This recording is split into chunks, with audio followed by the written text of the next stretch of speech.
Hi guys, let's watch this video together. We met about 4 or 5 months ago in a yoga class. I became engaged, and she told me she was a party coordinator. So I thought, perfect. So I hired her, and we began to plan this perfect event. It was going to be Victorian Tea Party themed. Everybody was going to be dressed to the nines. And so for this event, all the flowers, the music, there's going to be an opera singer, the charcuterie boards, and a very key element to the aesthetic of this was going to be floating candles. And at first, she didn't want to do floating candles, but we came to the conclusion that we were going to do floating candles. I want to need you to, we're going to move on from this. I hope that my oldest daughter is not, my eldest daughter is not watching. She's the only daughter that I have that isn't married. And Lord, now she come asking for all that, you're going to break me.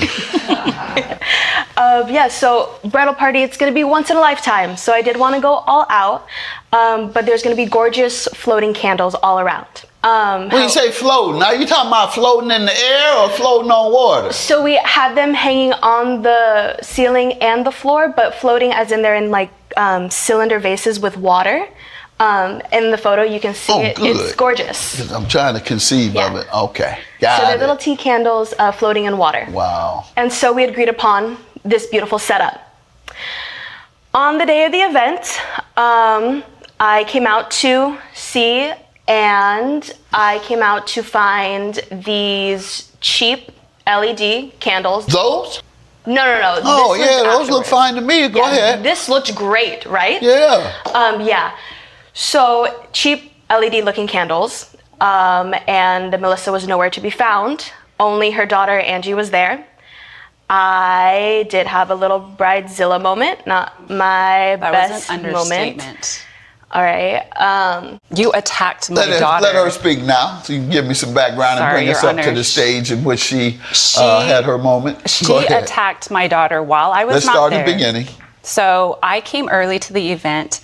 We had discussed the possibility of having candles, but again, I was warning her that since this event was happening at my personal space, I did not feel comfortable. Your personal home or something? No, I own an event space that I have clients come and hold events at.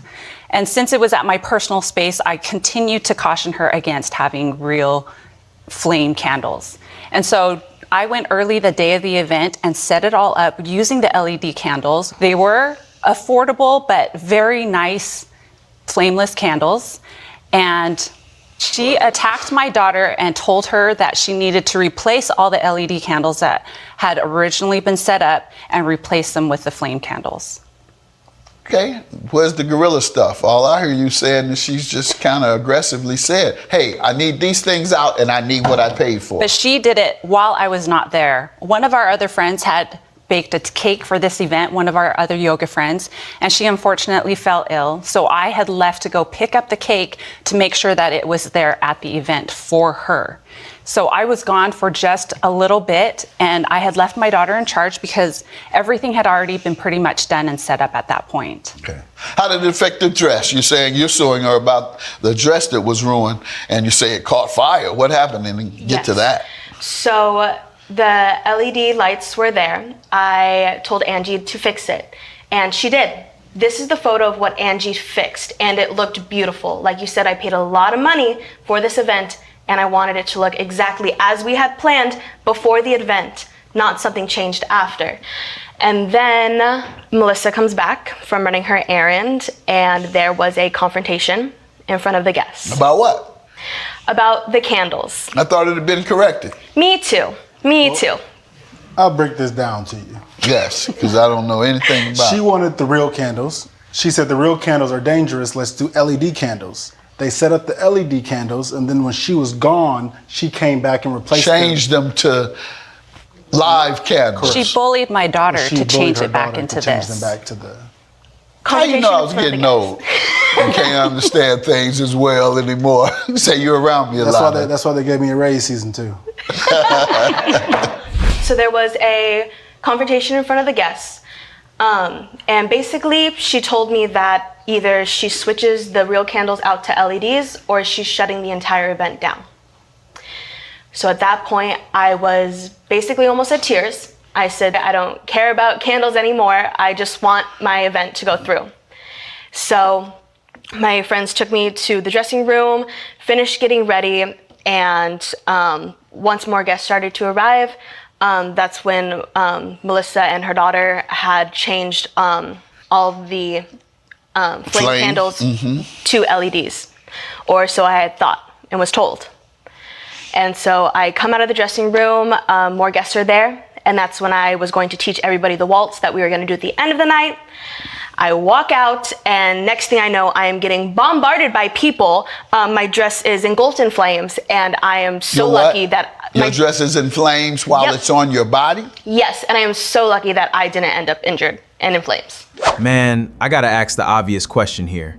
If the fire started because you switched from the LED candles to real flames, then ain't that exactly what you asked for? You hired a professional wedding planner. She told you she wasn't comfortable using live candles and even gave you a safer option with LED candles, but you insisted on real flames anyway. Then your dress catches on fire and now everybody's surprised? Come on now, what did you honestly expect? Bridezilla, you kind of walked right into that one. Yeah, I get it, it's your wedding, and at the end of the day, it's your call, but when the professional you hired keeps telling you, hey, this ain't safe, I think that's when you gotta slow down and listen. She's been doing this for years. She knows the risks way better than most of us. Sometimes you hire an expert for a reason. All right, let's keep watching and see how this plays out. And where did it come from? Apparently, after her whole shabacle about how dangerous it was and how you had to get rid of them, she missed a couple. We were in a rush. I unfortunately did miss one or two of the flame Prior candles. to her using it, you may have told me already, did you warn her that we can't use live flames? I did, and especially given her event. She told me we shouldn't, but she told me we would before. There was a verbal agreement that we would. That's why I expected it done. Okay, so you told her, you say, when you got there, it had been agreed upon that there would be flames. Yes. And so when you saw they weren't, you confronted her daughter. Yes. And you say you had already told her no flames. Exactly.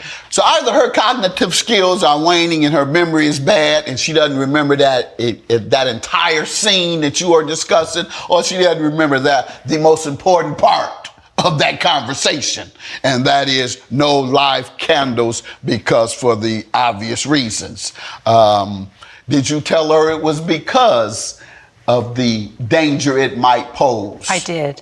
Did she tell you it was because of the danger it might pose? Yes, but I'm not the original person to come up with this idea. Millions of people have this at weddings, events. I'm not a party coordinator, but I know there's low-tech candles. You're the one that came up with this design.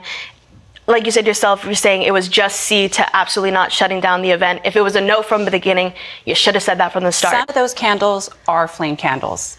My argument was that those ones that are near the floor there, that would have been dangerous. I knew that she was having a Victorian era tea party event with people in long dresses. That was my concern, to have those be the live candles. And indeed it did happen. But your concern ultimately bore out. And that is caught fire because of the low candles. The problem you have here, ma'am, is that you are the one that put them out against her rules. You. So just because she didn't get all of them, you're the one put them out. It was your responsibility to take back the wrong that you had done.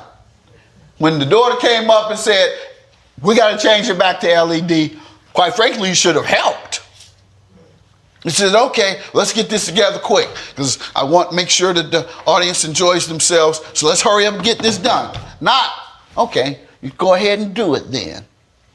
And then when they miss one or two of what you lit, and there's a fire, and there's a fire because you went against what she told you, what she warned you about, what danger she said it would cause.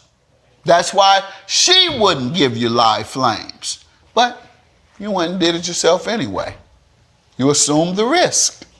You assumed the risk that what she told you may happen, happened. You were warned. They created a precaution for that to happen. You knocked down that door of caution, did it anyway, and it backfired on you. Man, I gotta hand it to Judge Mathis. He do not sugarcoat nothing.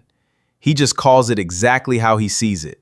Because what you did was not reversed by the person who did it. You. Have a good day. Claim dismissed.